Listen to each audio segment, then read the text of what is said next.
I'm Sari. And I'm Haley. And this is Seamwork Radio. Welcome back to Seamwork Radio, where we share practical ideas for building a creative process so you can sew with intention and joy. And today we've got a special Sewing Roundup episode for you, where we talk about the things we're making, what we're excited about, what new things we're trying, and answer some listener questions. All right, well, let's start with a question today, Haley. Are there any pieces of clothing you've made in the past that you got rid of and wish you hadn't?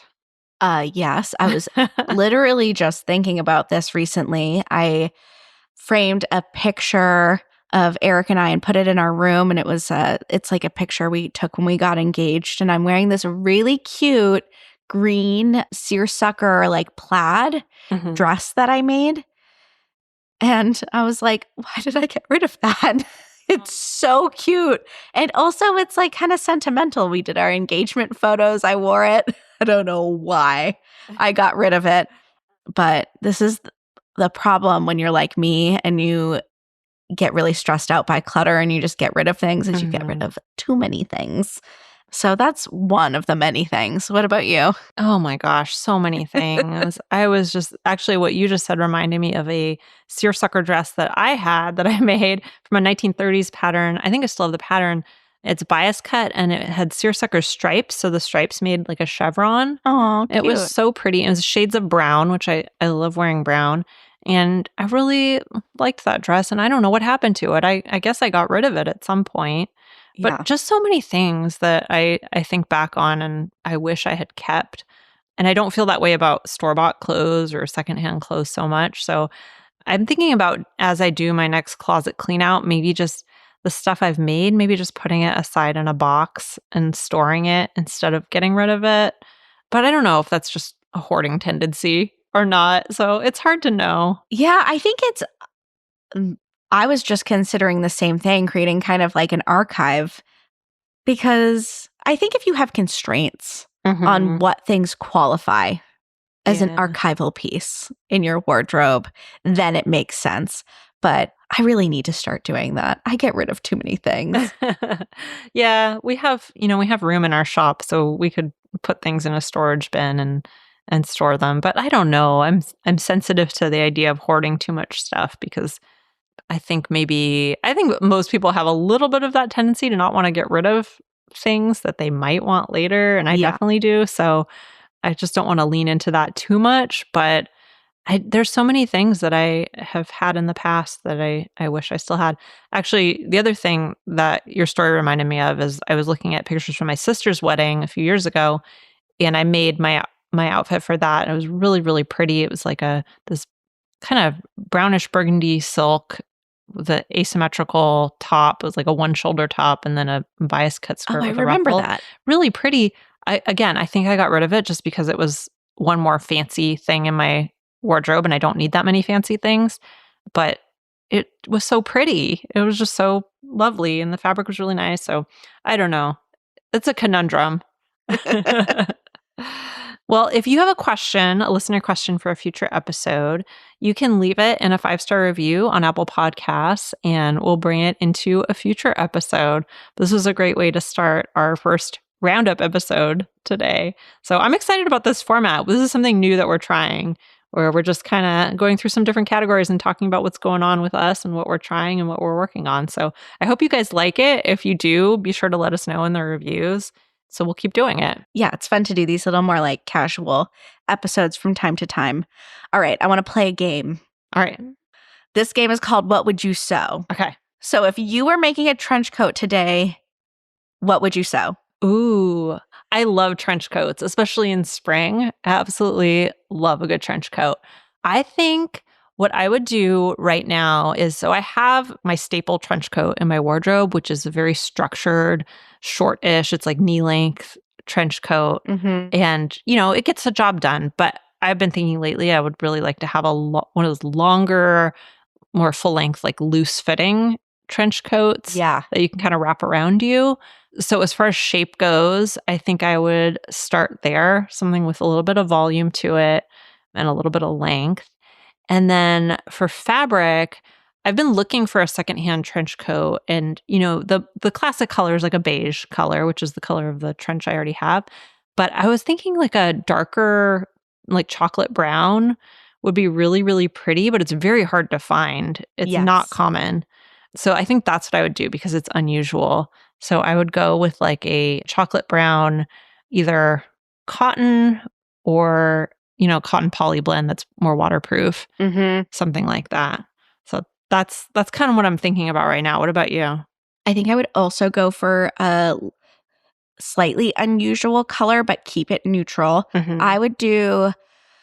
I'm really into that green color that's like part chartreuse, part khaki, kind of Mm. lives somewhere in the middle. I Yeah. have a bunch of coats and jackets pinned to my Pinterest board that are this color, and I can never find fabric. If someone finds this, please email us and let me know. I'm going to go buy all of it. I'm good at finding fabric, so send me links to your Pinterest board and I I'll see will. what I can find. I will. So I think I would make it in that fabric if I could find it. I'd do probably more of like a Mac style trench Mhm. rather than one that has like a lapel situation.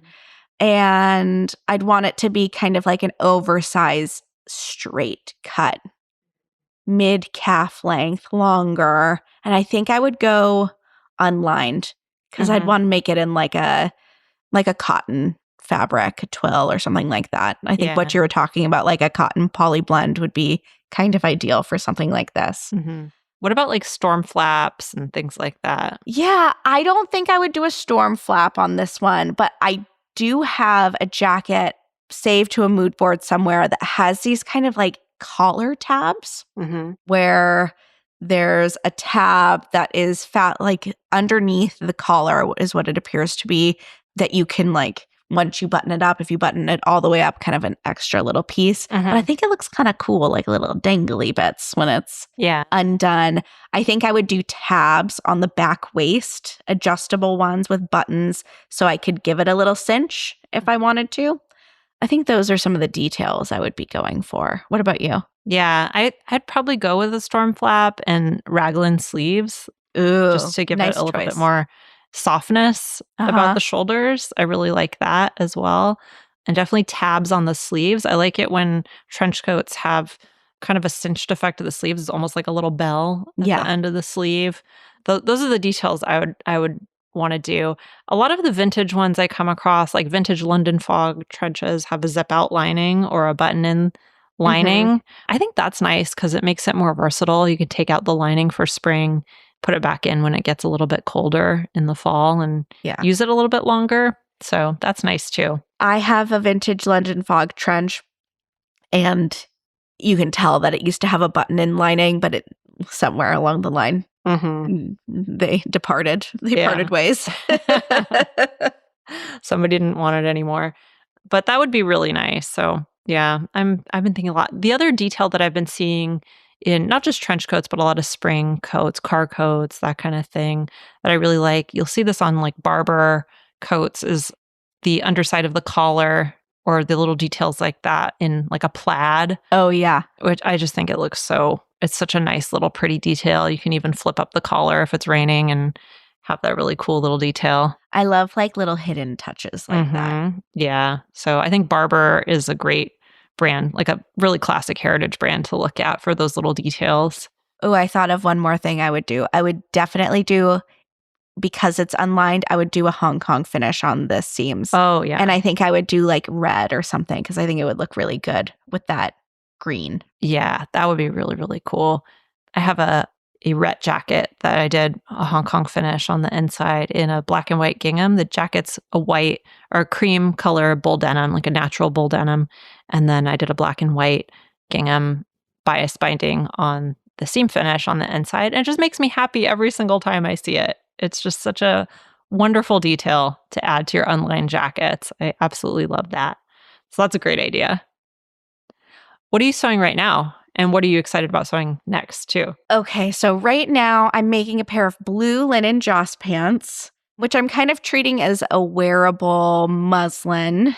I wanted to make a white or a blue pair of pull on pants this isn't quite the shade of blue I had in mind, but I had it, so I'm using it. Mhm. And once I'm done with this pair, I'm going to make a pair that's like a cream and green, like chartreuse green linen that I got from Blackbird. That's going to be so pretty. It's going to be so cute. I'm excited about it.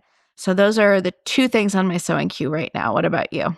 Well, I was sewing yesterday for a few hours and I made the scarf that I'm wearing right now. I love it. It's like, so if you follow us on YouTube and saw my winter projects, I made a pepper sweater in a cashmere knit. So I splurged and bought this cashmere rib knit and I had some left over. I still have quite a bit left over.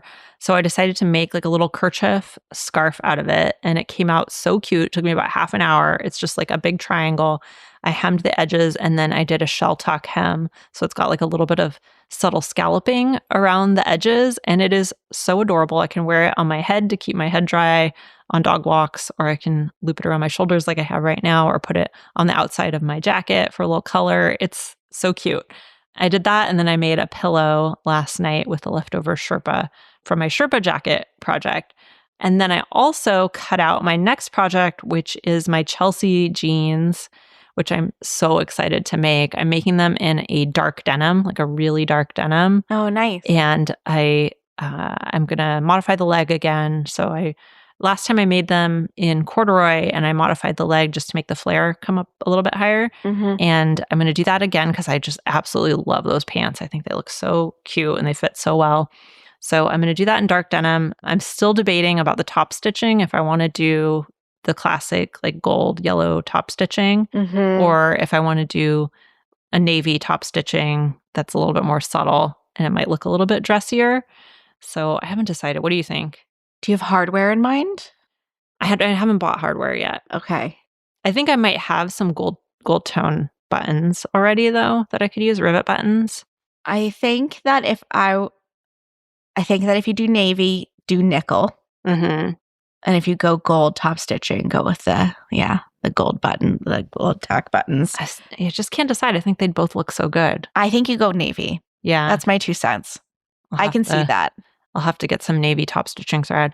I think it would look great either way. I think white would also look really, really cool. Oh, that's kind of fun. Yeah. That's what Sienna suggested. And I liked that idea. Or you could do like a tonal, like a lighter blue. Mm-hmm. So you get a little bit of contrast, but not a ton. I was looking at a pair of jeans online that had like a lighter blue top stitching. And I thought it looked really nice. Yeah, that's kind of fun. I like that it's like a kind of playful, but still really classy. Mm-hmm.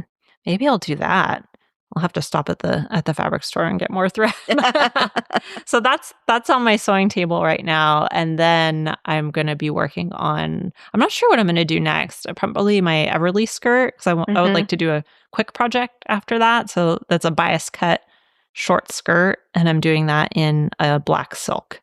So I'm pretty excited about that. That sounds really wearable. Yeah, it's just going to be, it's part of my capsule wardrobe for spring. So I wanted to make something that would go with everything in my closet and that I could wear, in different seasons too. Yeah, you'll get a ton of wear out of that. All right, what's something new that you're trying lately? Okay, something that I am going to be doing this week that I'm going to try out is, so one of the things I was thinking about is that I've been really busy at work. I've got a lot of stuff on my plate right now. And a lot of it is creating like podcasts, creating videos, just creating all this stuff for you guys. And sometimes it can feel like endless. It's just like I'm doing one thing, then onto the next thing, then onto the next thing, onto the next thing. And I love all of it, but it feels like an infinite amount of work. Uh-huh. And so what I'm thinking about doing is I bought a bunch of colored Post-it notes. I bought Ken was laughing when they came because it said limited edition color palette on it or something like that. It's like your fancy Post-it notes. But I'm going to take all these Post-it notes and I'm going to use a wall in my office to kind of visualize either for the quarter or for the month what I'm doing so that at the end of each day, I can move things basically like a big Kanban board from the to-do pile into the done pile. So I don't know if you've heard the concept of a to-do list instead of a to-do list. Oh, no, I have. So instead of making a to-do list for your day and like listing all the things you have to do and then feeling bad when you only do half of it, you make a to-do list at the end of your day or as the day goes on of all the things that you've already done. So you're just kind of like celebrating the things that you're doing instead of feeling like it's an endless, list of stuff. So I thought it'd be kind of like a take on that, where I could see myself, I could visualize building towards something rather than just feeling like it's kind of this abstract amount of work that I'm chipping away at all the Yeah. time. Yeah. I do kind of a hybrid of a to-do list and a to-do list because I make a to-do list every morning, but then I add the things that come up that I have had to do to it. Yeah. So then if I don't cross everything off, I can look back and be like, well, at least I did all these other things, and it makes me feel less bad. Yeah. Because I got to have things, I got to be able to cross things off. Yeah, it does feel good. I have to admit I'm a to-do list addict, and I'm trying to find alternative ways to visualize the things that I need to do so that it Mhm. does not feel quite so, I don't know, there's like this sense of it being endless, and it's true for housework, it's true for, my laundry, it's true for, yard work. It's just there's always more to do. Yeah. And so how can I make it feel like I'm building something instead of like I'm just trying to keep up? Yeah. That's cool. I'm excited to hear more about how that goes. Seems like a refreshing take on kind of that cyclical work. Mhm. So something new that I'm trying right now as we're recording this, it's like springtime is fast approaching and it's starting to get lighter a little earlier and the days are feeling just a little bit longer. So I've taken it as an opportunity to kind of redesign what my morning and evening routine look and feel like. In the wintertime, it can just feel really hard to get all of that extra stuff done in the mornings and in the evenings because I'm totally solar operated once the sun is down. Like, Yeah, me too. if it does not have to get done, it is not getting done. And so it's been really nice to, instead of like letting my to-do lists like dictate the routine, be really intentional about what I'm including in my mornings and in my evenings and creating more intentional time for creativity and play as well. Like you were saying, like I think the nature of my work and the nature of my life with small children is very cyclical. It just feels like Groundhog's Day, repeating Mhm. the same tasks over and over again. And building a little bit of play into my daily routine is the antidote to that for me, Yeah. probably for a lot of people. Yeah. That's great. I'm a big routine person, but also I think it's so important to kind of redo them every once Yes. in a while and to vary them up and figure out what works for you in that moment. So I like that. That's really cool. What's something that you want to recommend to people? Could be anything, just like a little thing you want to recommend to people. Okay, I have a good one. So I've been playing with this new to me app. I don't know if it's actually new, called Shuffles lately. Mhm. And it's a collage app for creating like various collages. I've been using it to create outfit collages. Oh. And what I like about it is that it is integrated in with Pinterest. So once you create an account, it's attached to your Pinterest account and you can grab elements from images on Pinterest. So let's say that I want to make an outfit with a blue pair of pull on pants. I can go to my Pinterest board and find the blue pants that I'm kind of like riffing off of, grab that. It automatically cuts it out for you and you can like refine it Uh-huh. as need be and then put it into your collage. So I can make little outfit collages with the shoes and the pants and the shirts and the accessories and all of that stuff.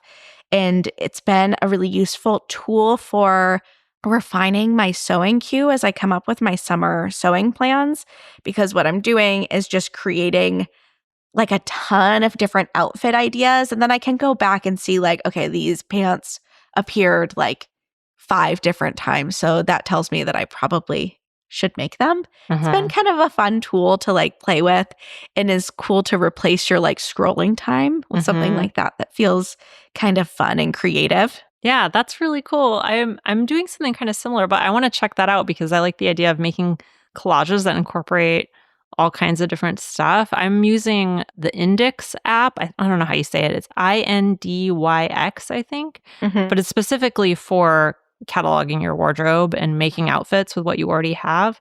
And I'm using that as a way to just wear what I have already in my closet more and come up with creative outfit ideas from what I already have. And also, one other cool thing about it is that so you catalog everything in your wardrobe, and that takes time because you have to either find pictures if it's something you bought online, or I've been looking for pictures that are very similar to something that I've made, for example, Yeah. as kind of a stand-in for it. Or you can take a photograph and it automatically removes the background for you. Mhm. But of course, that takes a lot of time to put everything in there. But once you do that, you can create outfits with what you already have.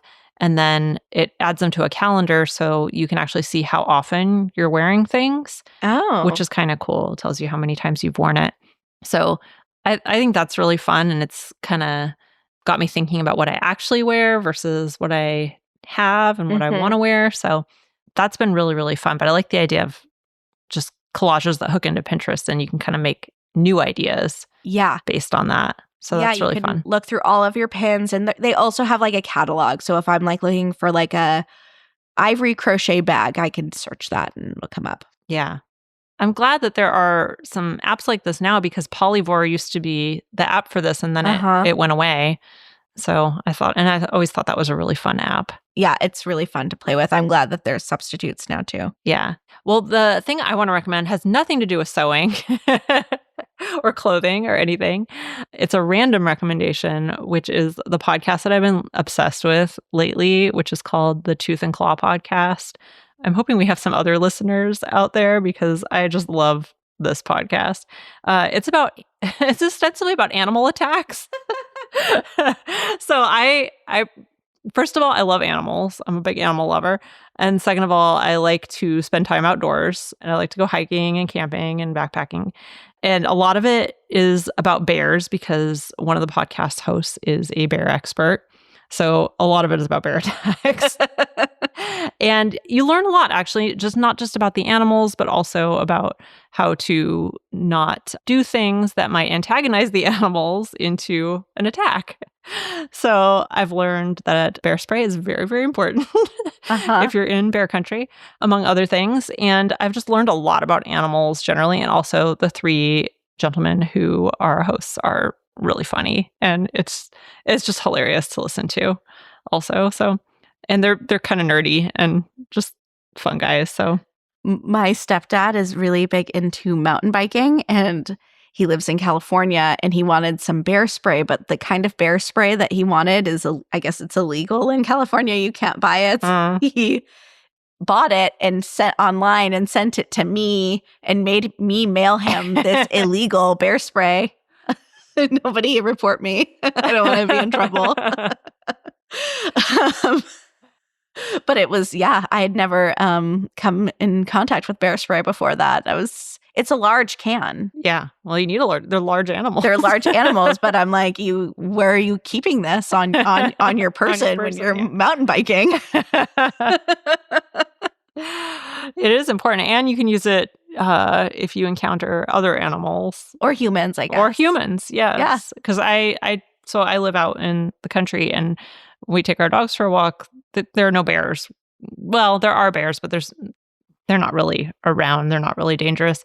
They don't really come close to our houses or anything. But there is a cougar around, and Mhm. that's one thing I do worry about with cats and dogs is that. So, but bear spray will protect you against any critter Any that you critter don't with want. eyes Yeah, and a nose and a mouth. without harming them. Yes, of In a way course. that's irreparable. So, yeah, that's Tooth and Claw is the name of the podcast. If you're interested in a very entertaining podcast about animals. Okay, I'll have to check that out. And the other thing we want to talk about is what's new at Seamwork right now. So we're going to share some stuff that's going on here. First, we've got a couple new patterns, the bloom blouse and the fern short. You want to talk about those a little bit, Haley? Yeah, I'm really excited for these two patterns. Bloom is a square neck blouse that has lots of really cool kind of heirloom details. It has pin tucks, it has lace inset.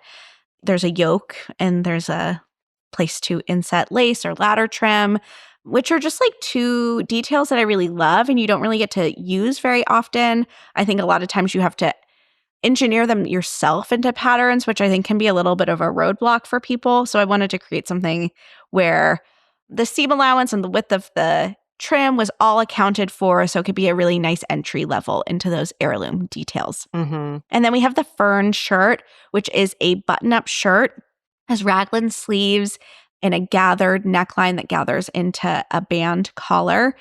It's just really sweet and romantic without being like too fussy or frilly. Another detail on it that I really love is it has these kind of clustered buttons. So the buttons are clustered in sets of two, which is just like a really cool understated detail. And I like any time where you can make buttons kind of a focal point because I love a cool button. Yeah. Yeah. 2 patterns that we just put out that I'm really excited about. This time of year when the weather is like kind of transitional, I think tops are such a great like safe bet to sew because you can wear them with shorts and skirts in the warmer weather, or if it's still cool where you are, you can wear them with a pair of jeans. Yeah. I'm super excited about both of these. I want to make them both. I'm really excited to add those into my summer sewing plan. They're very Sari, so if you find that your personal style aligns with Sari, then definitely check those 2 patterns out. Yeah, I feel like things that are a little bit romantic, but not too over the top fussy and cutesy. That's the look. And we also have a YouTube video going up this week that's all about pin tucks. So I think that's a really nice pairing for these patterns, especially for the bloom blouse. So if you want to learn more about pin tucks, check out that video. It's going to be a good one and give you a lot of ideas for using them. And then we're also running our first skills workshop on doing knit hem. So Erica's going to be running this. We're really excited about these. So the way this works is every month, except for the months where we're doing the Design Your Wardrobe class, we're going to be doing a skill workshop on a different sewing skill that you can learn all about, either learn it from scratch or learn different ways to do it and practice improving it. And you can choose which pattern you want to sew as you work through the skill. So you get to use that skill on whatever you're creating for that month, but then you take that skill with you to your future projects as well. So it's a great way to work with other people and get a little bit more instruction and ideas, things you might not have known about, techniques, tools to improve in one area of your sewing each month. So that's really exciting. And we're starting with knit hems. And then next month, we've got the summer session of Design Your Wardrobe. So that's starting next month. So if you're excited about planning out your summer wardrobe like I am, then be sure to join us for that. Really going to be a lot of fun. And then in June, our next skill workshop is going to be on invisible and lapped zippers. So that's one that I feel like zippers are intimidating to a lot of people. And even if you've sewn zippers quite a bit, it can be fun to kind of learn some new techniques, especially with lap zippers. I feel like lap zippers are not something that people normally do very often. And it's something that you can incorporate into projects that don't have them already built into the pattern once you learn how to do them. So that's another really, really fun skill to practice. So those are the things that are coming up for us in the next few months. And if any of this sounds fun to you, it's all available. If you're a Seamwork member, you can join us. Just go to seamwork.com/go/podcast, and that'll take you to the place where you can learn more and learn how to join Seamwork if you're not already a member. And if you're already a member, I'm excited to see you in those workshops and classes. And if you liked this episode, be sure to leave us a review. Let us know if you liked this format, this kind of informal chit-chat format. We give updates on what we're making and what's working for us and some ideas of things you might want to try. You can also follow us on YouTube at Seamwork Video. You can follow us on Instagram at Seamwork. And once again, if you want to join Seamwork, become part of the community, just head over to seamwork.com/go/podcast to learn how to join. And that's it for us this week. I'm Sari. And I'm Haley. And this is Seamwork Radio. Seamwork Radio is brought to you by the team at Seamwork. Seamwork's an online community that supports you in creating a wardrobe that feels right for you. When you join us at Seamwork, you become part of our private community of makers, and you also get access to monthly sew-along classes, a library of over 200 sewing patterns, and tons of great resources to help guide you through the sewing adventure that you choose. Podcast listeners can get half off a Seamwork Unlimited membership, which means you can download as many of those 200 plus patterns as you want at any time, and our community will be there to guide and support you. If you'd like to join us for half off, just visit seamwork.com/go/podcast50. You can also find us on Instagram at Seamwork or visit our YouTube channel, which is called Seamwork Video. We love hearing from you, so let us know if there's a topic or a personal story that you'd like us to cover. Thanks for listening to Seamwork Radio.